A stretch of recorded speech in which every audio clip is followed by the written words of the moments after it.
So Ooh. my new era is turning 40. I would say the biggest change in this new era that's coming up is just I don't give a Oh, okay, folks. Like- This is Big Dink Energy, the pickleball podcast that's half insight, half nonsense, and all entertainment.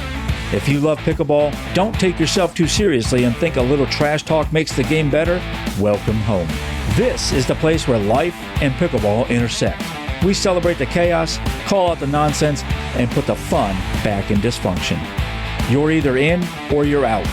And if you're still listening, you're in. So let's go.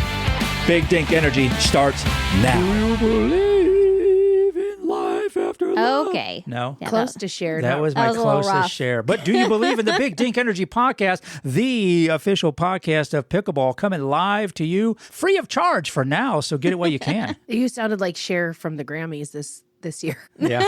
She was lost. Cher is a Grammy and a Grammy and a Grammy. She is She was lost out in there. the sauce out there. She was out there.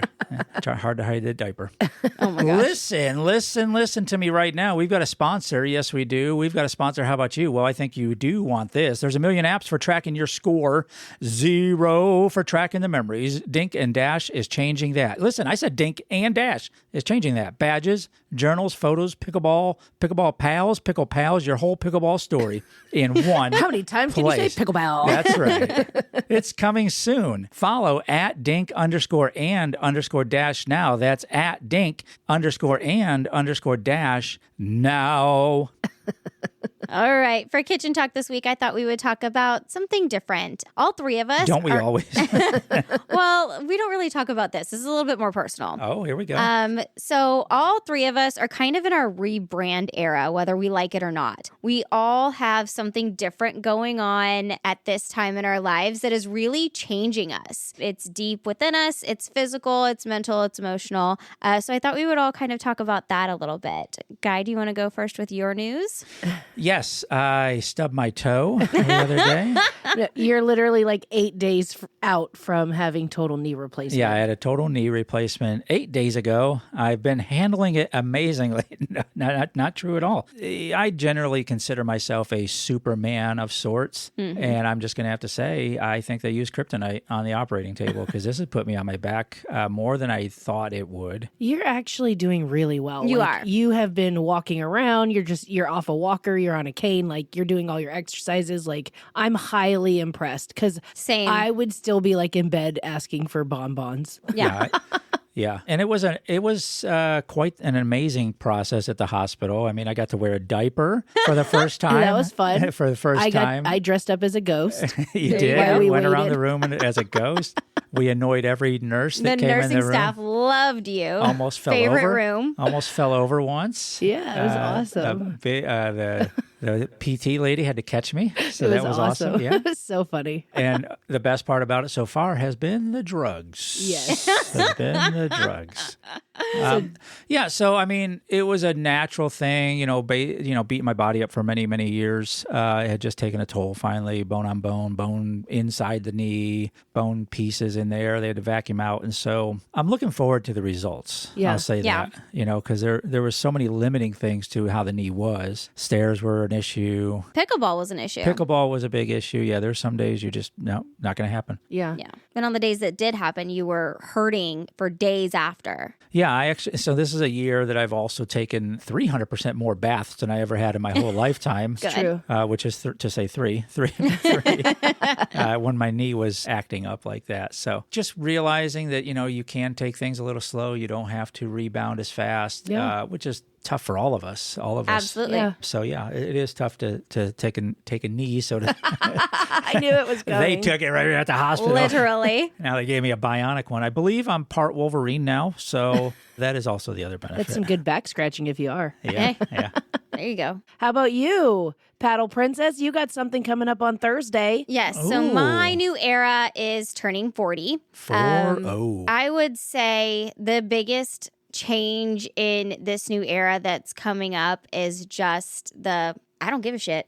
Oh, okay, folks. Like, That's Earmuffs. That's Earmuffs. my new philosophy for everything. Like, you don't like Love what it. I said, I meant what I said. I'm not going to apologize and rephrase it to fit your fluffiness or whatever you need. Like, I said what I said and I meant what I said, and I don't want to go do that, so I'm not going to. I'm not going to give you an excuse. Like, I am just in my this is a me era. I have been a people pleaser for 40 years, and now I'm just in my I'm going to do what I want to do, whether other people like it or not. That's fantastic. I love it. I'm still going to be kind and loving and gracious and empathetic towards people. You don't have to be a doormat, though. Yes, I'm not going to be a doormat, and I'm not going to Settle for less. roll. Yeah, I'm not going to. Yeah. At this point in my life, like, it is now my turn. It's my turn to live my life and live in my happiness and do what I want to do. I'm so excited for that. Yeah, this is I am awesome. too. It's been a huge mental just stumbling block that I've dealt with for a very, very long time. Yeah, yeah, And- you are a people pleaser. I mean, 100%. You will put yourself behind so others may gain. Yes, All the I time. have for a very long time, and I'm also a chronic overthinker and overprocessor. And now it's like, okay, so that happened. Let's move on. I love it. I don't want to spend any more of my mental, emotional, physical health worrying about what other people think about me, or if Fantastic. I said something that's going to tick them off, or if I said something that is going to rub somebody the wrong way. Just a big like at F you. this point, I feel like if I upset someone and I did something wrong, then you are an adult and you can come to me and tell me that it happened, and then we can talk about it. And if I did something wrong, I will own up to it and I will But apologize. a majority of the time, it's not. It's it's how in my they're own head. or how they take it. Like, Yes. It's not your responsibility. Yes. How Other they people's take it. feelings are not your responsibility. Exactly. Now that's not to say, and I know you're not going to go out. You're not out of your way to offend people. No. Absolutely not. But there's the filters we put on ourselves Yeah, are for sure. so massive nowadays. 100%. We feel like we're going to just everybody's professionally offended nowadays. Number one. Mm-hmm. So I feel like I don't know. What did you call it? What are we doing? rebranding, the rebranding. rebranding. rebranding. Stay with the podcast. The rebrand era. The rebrand era. I Yours feel is like also don't give an S. no. I feel like mine is just the opposite. I've always not given it a shit. Really? And I've always just what is it that you and Carrie say that my tagline is? I'll do what I do. I do what I do. I do what I do. I And do that's what I how do. I've always been. Like, I'll do it. Like, I don't care if you don't like it, whatever. Yeah. But that also means that I try to control everything. And so my rebrand is learning how to slow down, not have to be in charge of everything, not try to take control of everything, not try to run everybody else's business that's not mine. Yeah. Although today, what was it today that I was like, why am I even trying to rebrand this whole gosh, company? my what are you physical doing? therapy. My physical therapy, the way it was yeah. run. So But there's a phrase that I learned a long time in the military, and it served me tremendously all throughout all my careers, even to this day. And I didn't come up with it. Some guy gave it to me, and I'm sure he got it from somewhere. Another salty soldier. I got that out. That was awesome. It was, the lion does not concern himself with the thoughts of the gazelle. that's Yes. correct. I'm the lion. Sorry, gazelle. Yeah, and I'm going I to do mean, lion things. I guess my thing is it's not like I don't care about other people's feelings, but I just move very, very, very fast. Yes. And I will fix and change and move and go. And so I'm trying to not be there. Right. I'm going to start next week. Oh, okay. You've been doing a fabulous job. I really have to say that. And I think that kind of all of our rebrands are tying in together. Oh, for so sure. like Guy's surgery, you're having to slow down and stop Take so much care of control. Yes, him. you're taking care of him. So you can't control so much. You've given up a lot of your control over your main business to me and my other leadership partner. And so we are in now this new era, and we're kind of, both her and I are both in this. No, we're not here to. You're amplified for sure. Yes, absolutely. And Yeah. so it has leveled us up in ways that we didn't think that it would. And it's changed us mentally and emotionally. So I think that all three of us in our different rebrands it's affecting and helping and changing and supporting each other. And I think what's also weird is, like, I know everyone says, like, oh, after you turn 40, like, everything changes and you just start to not care. And the thing is I have to totally agree with that. Like, I've been over 40. Guy's been over 40 for like a century. Yes, And thank you. so we've been through the thing Yeah. that you're going through. And It is. It's like the best. It's like having all the wisdom and knowledge, but being 20 again. Yes. That's what it feels like. 40 is such a good era. I'm really excited for it to fully kick in, because right now I'm still kind of timid. I'm still kind of like, am I doing the right thing? Like, but when your birthday comes on Thursday, it's going to kick in. You're going to immediately, like, I'm going to wake up and be like, sorry, guy, I can't take you to your PT appointment. You're going to have to walk. You're taking him to PT. I'll walk. It's fine. And then it can kick in. I promise it'll kick in, and you're going to be like, I'm so cool. This is my life, and I love it. So that's what I want. Like, I have a photo shoot scheduled for this weekend, and some of it is like cute, Westerny. Some of it is a little bit more provocative, which I've never really done. Hey now. And some of it is pictures just coming. Check our Insta. Check our Insta, y'all. And because I don't want to feel frumpy. Yeah, I don't want to feel old and frumpy. I want to feel hot and liberated. Like, that's how I want to feel. And then I think I did photos like that at 40. No, you did them as a teen, and I'm hoping you're going to do the same thing, like the county fair, where they dress you up in the cowboy stuff. Oh my gosh! And do black and white. The saloon. Gonna go track down Jesse James. Did you really do pictures like that? Because I don't remember them. I have boudoir pictures. Oh, I've never done. Yeah. They're hanging up in my living room and kitchen. No, they're not. I've never once seen them. I have. They're in my wallet. In my. You don't have pictures in your wallet. Come on now. But the third part of the photo shoot is like what I have planned is me with like a glass of champagne and my middle finger up. There you go. I can't wait to see that and a shirt one. that says "Don't care." That's there you right. go. Like, that's right. I'm just So I'm super excited. That's for our you. new eras. We're good. Love it. If you're coming into New Era, let us know. If you are New Era, the baseball and sports company, let us know also. We'll let you sponsor us for our new eras.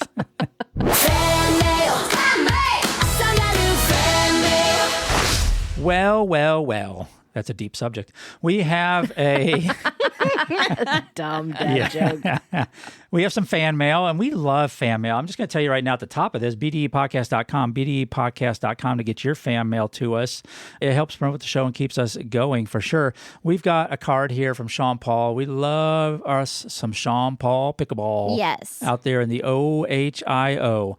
The card says, wish I may, wish I might, wish you well. And it's Sean Paul to me saying, get well for your knee surgery. He just had knee surgery as well, so we want to send that right back to him as well wishes. He says, thank you very much for donating to my GoFundMe. So I do want to do a shout out on that as well. Go find Sean Paul Pickleball. It's too long for me to say here on the podcast. I think his GoFundMe is still going. So go find that if it's on your heart to go do that for that man. He's an amazing guy in the pickleball community. Just amazing all around. And he says, you all have been amazing to me. Small print, especially Guy. That's not there.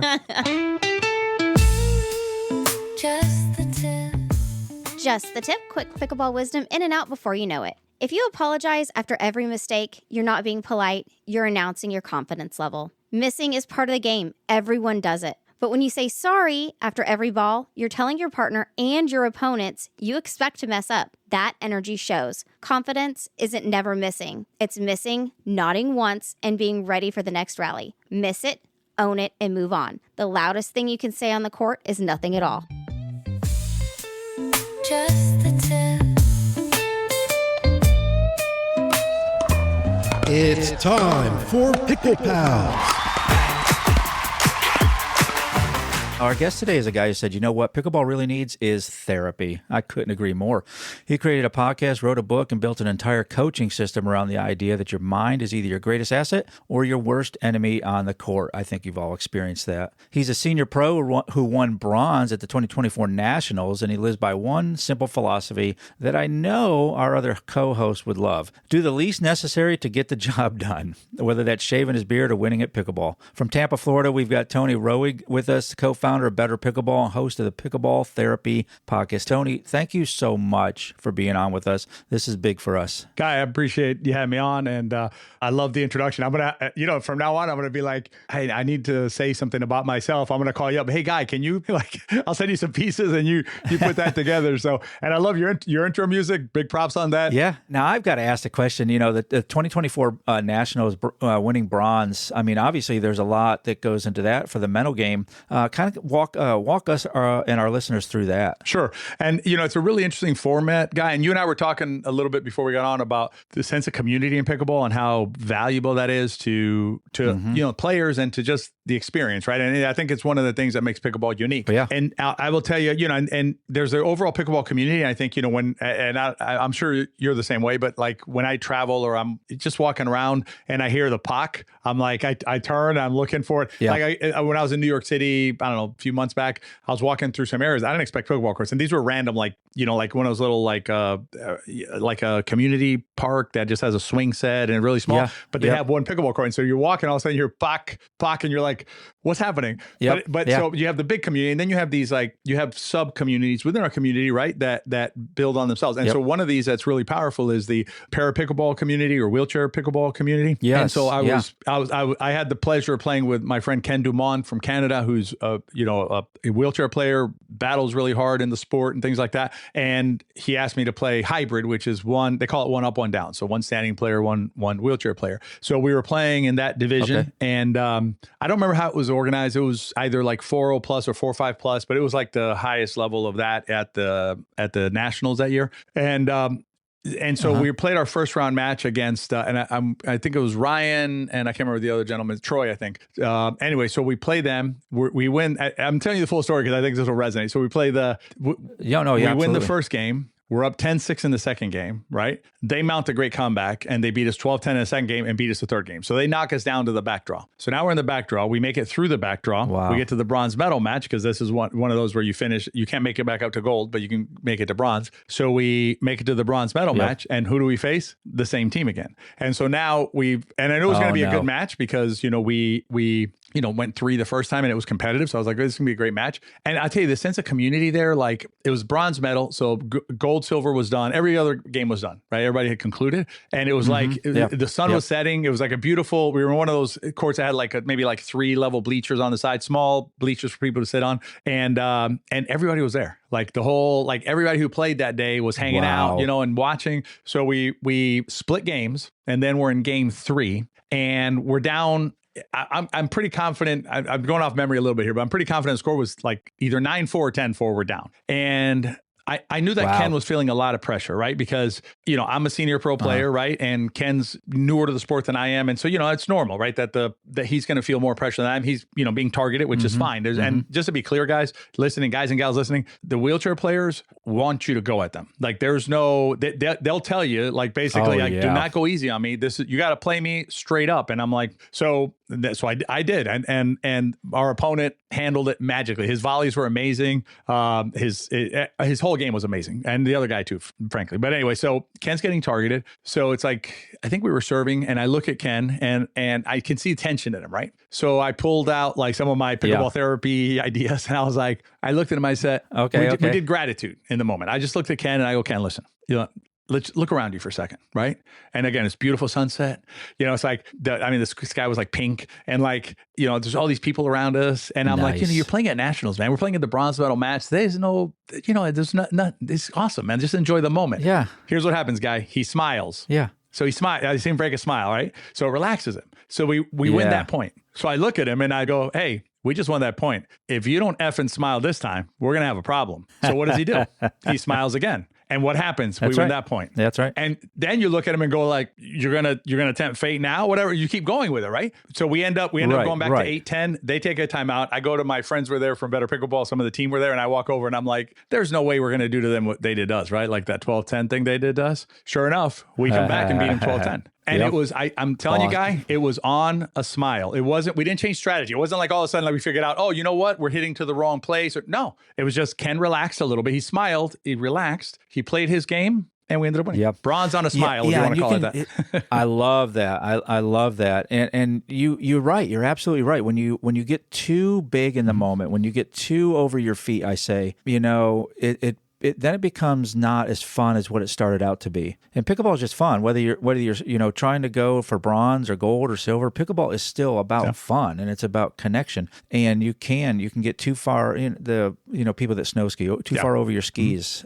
too far over your toes thing, and then that's when things start crashing down. So that's so great that you grounded him, you brought him back to what is important about it, which was the fun, which was being right where he was in the moment instead of so far down the road of losing.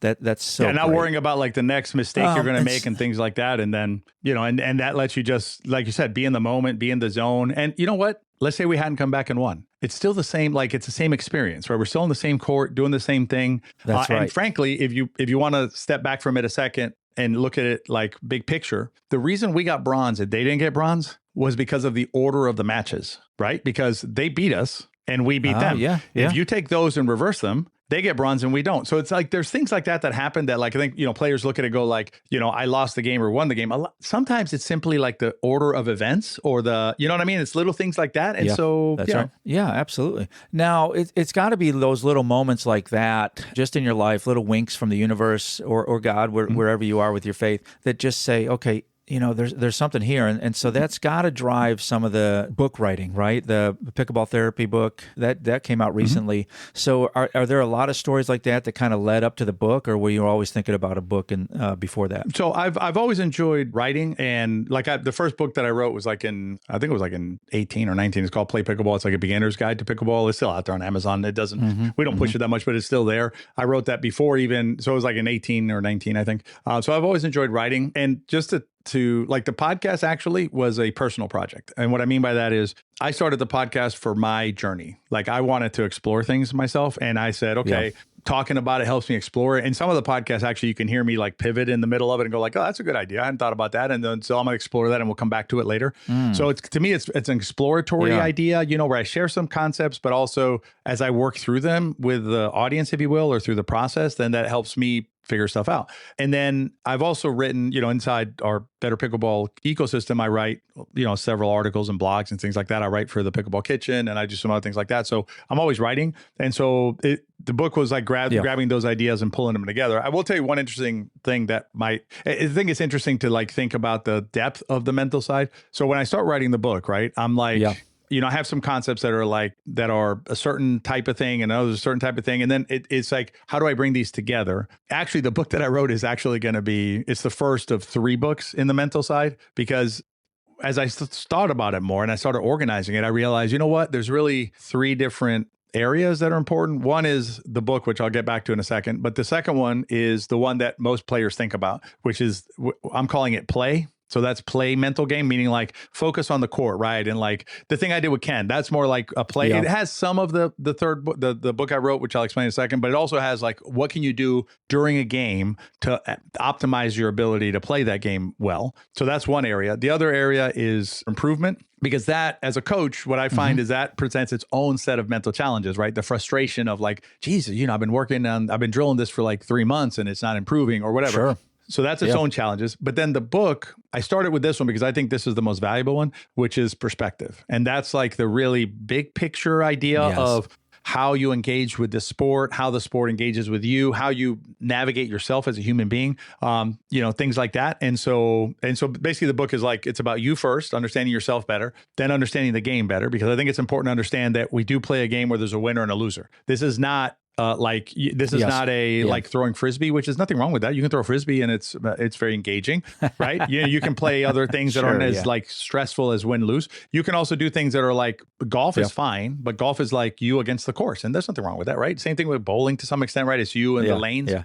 Easier to smoke a cigar during golf than 100%. But so you have that, and then we bring them together, right? So we have you, we have the game, then we have you and the game, and then we talk about like the other actors in the game, because I think that's something I think we lose sight of that sometimes, that there's other folks that are part of this process, that are just as important as we are in the overall scheme of things, and remembering them, I think really helps. So that's what this book is about perspective. And I think the perspective lessons, Guy, are good for pickleball, but they're also good for life, so they're the kind of things you can take off court. Yes. Whereas like, learning how to like see the ball is really helpful while you're playing, but you're not seeing the ball when you're driving or at the grocery store and have a confrontation with somebody or whatever. So yeah, no, that makes total sense, the parallel to life, because, figuring out what is my universe, then figuring out how I fit in the universe, and then what is in my sphere of influence within that universe, kind of the thing. And so, yeah, that makes total sense. And it is, it's a book for people not just to get involved with pickleball or better at pickleball, but it is, better. There's a parallel there with getting better at life too, and figuring out, where you fit in it. I love that. And I would say, Guy, my view on pickleball is, I think you can look at pickleball as like a canvas. You know what I mean? And so like, it's this beautiful canvas that you get to use to enjoy the sport, but also work on you. right? And you can work on yourself physically, right? You improve your physique, both playing pickleball, but also saying, you know what? I'm having difficulty getting down into my dink, so I'm going to do some squats, which will help you play pickleball better and you also live better. But also your mental part, right? Where you can use the challenges, the stresses of pickleball, even like, fear of open play, for instance, right? Which is natural for some, right? They're afraid to go to open play, but now you challenge yourself, you use pickleball. Now you're able to go maybe to a movie theater around people or whatever, those kind of things melt away more because you're using pickleball as that canvas to work on yourself. So yeah, I love that. And let's pivot a little bit to the 3 pillars framework in Better Pickleball, the mechanical, strategic, and athletic. And I think most coaches focus on the first 2, the mechanical and strategic. But I think the athletic pillar, the mind-body connection, that's the one people overlook. Would you say that's right? Yeah, 100%. I mean, I think I'll if you allow me to, I'd like to come back to mechanical and strategic in a second, because I think there's an overlay that is missing in a lot of players' journeys that will help them. But yes, on the athletic pillar, yes. I mean, and this is the stuff like we just mentioned about the canvas, right? It's so valuable because you're going to play like way better pickleball, right? But not just that, you're going to live better. You're going to live better. You're going to you're going to get around the house better. You're going to feel better you're not going to get injured as often just doing stuff, whatever. I mean, your whole life, quality of life goes up. Yeah. By using pickleball as like your focal point for this mind-body work, but you get so much benefit from it. And to be pragmatic, because I think we need to be pragmatic at some point, Guy, you're going to win a lot more games. You're going to play better. You're going to, kick more ass, if you will. So, yeah. Yeah, absolutely. Absolutely. People who aren't great at mechanics and know all the strategies, they can hit every shot and know when to hit it, but still losing in tournaments. So what do you think is missing? Well, I mean, it can be a couple of things. I mean, there's some local players here, who I play with, who are they're amazing pickleball players, right? Amazing. But like after 4 games, they're toast, in a session, so like if you're playing with them, like if we start at 8 and you're playing with them at 10:30, they're done. They're like, they can't even make it to the line. They're just, so I don't care how good their game is, right? When they're fresh, because they're not fresh anymore. Yeah. And so, if you're going to play, certainly you're going to play tournaments and stuff like that, you need to focus on it because tournaments are long days. But the mental part, right? Same thing. I mean, you have players who I think in golf, they call them they're like Ranger Rick or something like that, where basically like on the range, they're like, they hit everything. And then they get on the golf course when there's a little bit of pressure and all of a sudden everything collapses. And it's the same thing for pickleball players. I mean, I play with pickleball players, Guy. I would tell you, I'm not the prettiest pickleball player in terms of like the way I hit balls and stuff like that. I'm effective with them, but it's not. I play with pickleball players who have much nicer shots than I do, objectively. Like their shots, I'm like, wow, that's a really pretty shot. But when the chips are down and it's like 9-9, I'm more likely to execute successfully than they are. Sure. Why? Sure. What's the difference? It's just stuff in the tank. The mental part. Yeah. Well, it's up here. That's the mental part where I'm like, they're breaking down mentally. I'm not breaking down mentally. I'll tell you a funny story. I won't name names, but this was happened in a tournament at the US Open. We're playing, it was a 15-pointer. So it's a US Open and it was one of the hot days. It was like, have you ever been to the Naples it was hot. It was hot that day. Oh yeah. And we'd played several, humid. And we were played several games already. And I'm not in the best shape, right? I'm okay shape, but I'm not like cardio wise. So I'm a little gassed and we were up and they were making a run, and I think we got the ball back. And this player, he's known for doing this. He loves the double timeout. Like he thinks it's like like it's a thing he does. Boy. He calls double timeouts. Now it does get in some players' heads. It does get in some players' heads. For sure. Me, no. So I go to serve. He calls timeout right away. Right when I'm ready to serve. He has a timing thing too. He calls the timeout. I don't care. I go to the side. I'm talking to my partner. I'm drinking my water, whatever. I go to serve. Now I'm gassed. I'm totally gassed. I go to serve again. He calls the second timeout. I look at my partner. I'm like, thank you, my friend, for calling the timeout, because now I have an extra minute of recovery. But that's an example of like I did play with a partner against that, a male partner against that player a few years back. We were ahead. He did that. And my partner lost his shit. Like he couldn't concentrate anymore. And I'm like, I don't know what to tell you. I'm like, it doesn't bother me at all. Yeah. So anyway. Yeah, no kidding. Yeah, the mental aspect of the game is sometimes funny. And coming from my background, prior military and currently in law enforcement and some other things I did overseas and stuff, there's nothing that's going to take me off of my mental game.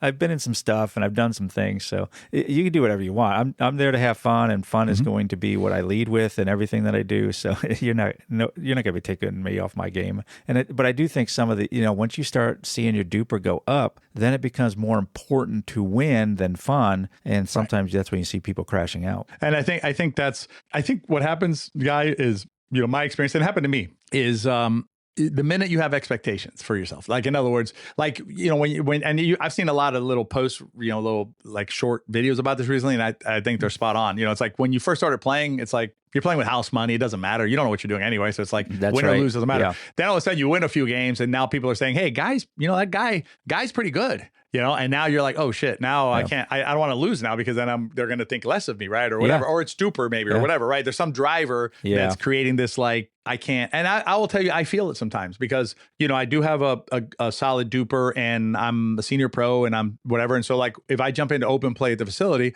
I'll lose sometimes, right? It just happens. And so, but I do, it does, I have to process it because my initial reaction is not positive. My initial reaction is I'm feeling negative about the experience. And then I just kind of, I'm able to reframe it, but the initial reaction is not a good one. Yeah.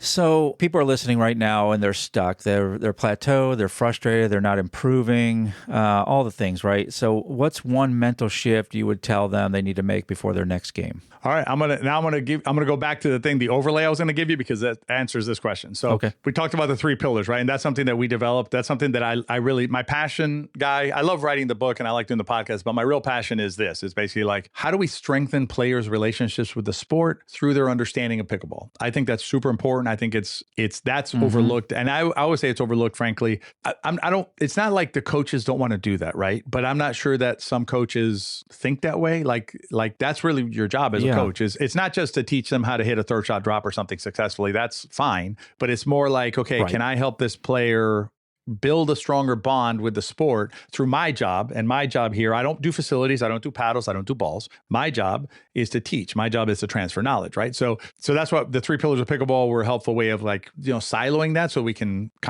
focus on areas. So the first 2 that we talked about, or the first 2 are the mechanical and strategic. Mechanical is, how to hit the ball. Strategic is what shot to hit when. But there's an overlay that overlays those 2. And which is this framework idea that we use, which is framework, objectives, strategies, and shots. So when you look at that way, right, framework, objectives, strategies, and shots, strategies, strategic pillar, shots, mechanical pillar. A lot of the players that you're referencing, right, who are frustrated and kind of like, or feel stuck or whatever, they're stuck in this cycle of strategies and shots, which is YouTube does that. Right? The little videos on the Insta and all that, those help with strategies and shots. But if you don't understand how the strategies and shots fit into the bigger picture of the sport, in other words, how the sport is put together, then it's kind of like, you feel like at a loss. So we always start with all our stuff with framework, which is, this is how pickleball is built. This is the game is constructed. And we mentioned one earlier, which seems simple, but I think it's important to keep in mind. We play a game with a winner and a loser. We play a game where every rally has a winner and a loser. Yep. And so you understand that as framework. That's the game, how it's built. Anyway, then you go deeper with it, and then you start understanding how these different shots that you hit and strategies you hit fit within the bigger picture, because you go from framework to objectives. Now I have objectives, and I'm able to, to see a bigger picture. But like, I'll give you an example of a shot that's like one of the most talked about shots, and it's irrelevant until 4.0. And that's the third shot drop. The third shot drop is absolutely irrelevant until you're a 4.0 roughly. You don't need it. But what do 3.0s do? They spend an inordinate amount of time learning how to hit the shot. The problem is the shot's fine. Maybe they hit the shot great, but they don't know what to do with it. Like, they hit the shot, and then what? Right. What are you doing next? Your movement is incorrect. Where do I go? Yeah, What's your next? movement's incorrect. Well, right, exactly. So why are you trying to solve the puzzle that way when there's other ways to solve the puzzle, right? And that's how we teach in our coaching. That would be more effective for you right now without having to worry about this. And the third shot drop is the hardest shot to hit in pickleball. So they're starting with the hardest shot that's not doing them any good. Of course they're frustrated. Of course they feel like, I'm not improving, because they're worried about the wrong thing. Yeah, you might as well work on Ernie's while you're at it, Let's the ATPs. Let's work on those too. You're preaching now. I'm going to amen. You're preaching. I agree. Yeah, it's like, what are we doing? Yeah, let's just work on those things too while we're at it. Yeah, I get that, because it makes sense. Knowing where to hit and when to hit is great, but knowing how to put all that together to get to 15 points, 12 points, that's the game, right? And how to do that successfully every time. Put it all together in the sphere of it. I mean, that's really. And guy, isn't that more fulfilling too? Like, in other words, you're out there and you're building a rally that you understand why you're doing what you're doing. Listen, I make mistakes all the time when I play. I played this morning, but I make mistakes. But and when I make the mistake, I'm like, oh yeah, okay, I see what I did. Because I understand that I can read the room. I understand what's happening. So anyway, much more fulfilling, I think. Yeah, absolutely. Yeah, especially when you do understand, okay, that mistake was made because of this. Yeah. And then that leads to the correction of errors there. Yep. Where's everybody going to find you? I mean, everybody's going to want to go find you after this for sure. And I encourage all of our listeners to go? The podcast, the Better Pickleball, everything. Where in the book, where are they going to find you? I'm going to give you like the easiest place to go find everything, because it's an umbrella organization, is betterpickleball.com. Easy to remember because it's just, you want to get better, you want to play better. Okay, then what do you want to do better? Pickleball.com. And then the podcast called Pickleball Therapy. It's available on every podcast platform out there. The book's called the same thing, so easy to remember. And then on Insta or anything like that, we have some version of Best Pickleball, because those things get taken sometimes. So you can find us there, but betterpickleball.com is the best place to go to find. You can find all the YouTube channels, everything that we have there. You can also find our classes, our camps, and everything that we do. Yeah, Better Pickleball is a great resource. A lot of stuff over there. The podcast is freaking amazing. Over 200 episodes on there. And you want to be better at pickleball, have that on immediately after this, or you can put it on before if you want to too. It's okay with us. But both of these podcasts, we're going to make you laugh, and then Tony's going to make you better. All right. So go get his podcast. Go get the book for sure. Tony, again, thank you so much for being on the Big Dink Energy podcast. Love it. And I know we're just going to stay connected over this. Guy, pleasure to be on here with you. And listen, I really appreciate what you're doing to help the sport of pickleball grow. I encourage your listeners to keep plugging in with you. I love your perspective. You have a really healthy, positive perspective. So let's keep growing the sport, guys, and making it available to everybody. It's time for Pick Six. Pick Six, where we take one question each, bring two answers, and immediately regret agreeing to this segment, as always. Pick Six tonight is this: things we now say as adults that we swore we never would. Things we now say as adults that we swore we never would. This is one of the most infuriating sentences in the English language. Are you ready? Yes. Ready. We have food at home. Yes. Yeah, burgers at home. We have food at home. Yeah. That kind of ties in with mine, because mine was, I don't want to go out to eat. Yeah. Kind of along the same lines. I'm so excited to stay in. Right. My other one is because I said so. Oh. Like that phrase, every kid says, I'm never going to say that. Yeah. No, I say it all the damn time now. Yeah. I think mine would be, my next one and my final one would just be, no, you don't need that. Put it back. Yes. Stephanie has literally had to cart check me before. Like when we first became friends, I would want to buy anything and everything. And now I'm like cart checking myself and everyone around me. Yeah. I'm like, you don't need that. For the old men out there, not me, but other old men who may be the same age as me. This is not music. Oh, yes. Turn that down. What the hell is that? I'm sure my parents thought Eazy-E was bad. Auto-tune. Okay. Yeah. I want to listen to a machine sing to me. Thanks. Get up in our Instas and our DMs and all the things, bdepodcast.com. Let us know your pick six from this. Things you say now that you swore you never would. News you can use. Stand by for news. I was wondering if you were going to do that.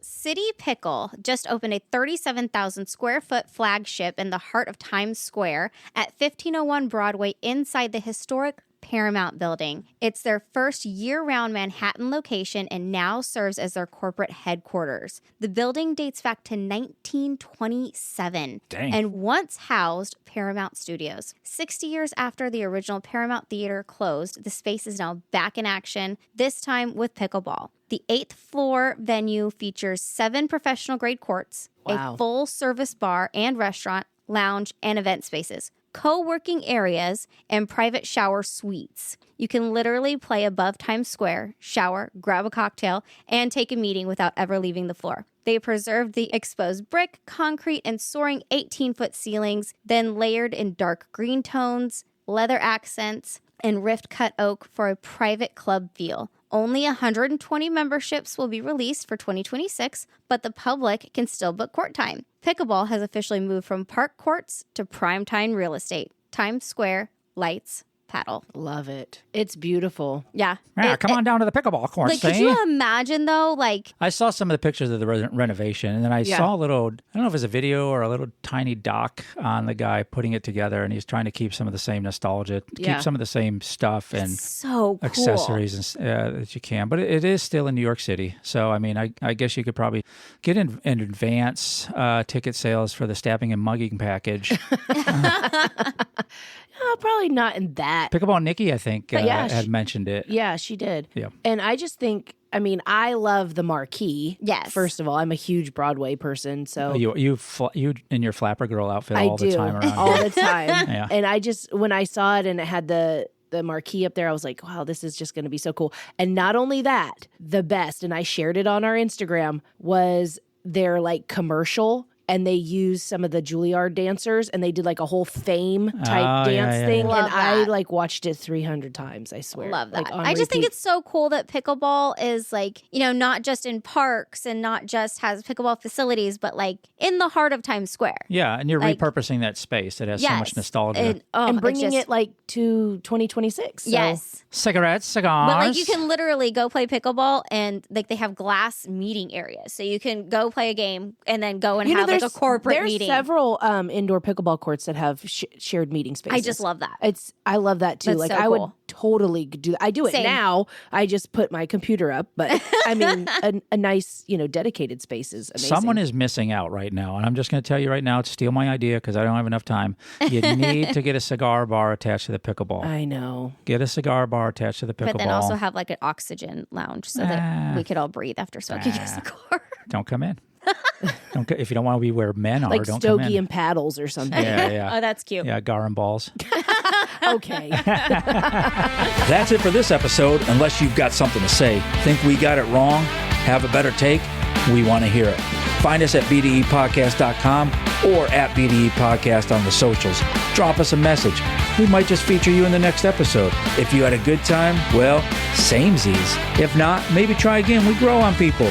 So you know the deal. Follow the show, tell a friend, and leave us a review. Or just pretend this never happened. Until next time, keep the dink soft and the energy big. You're a hot mess.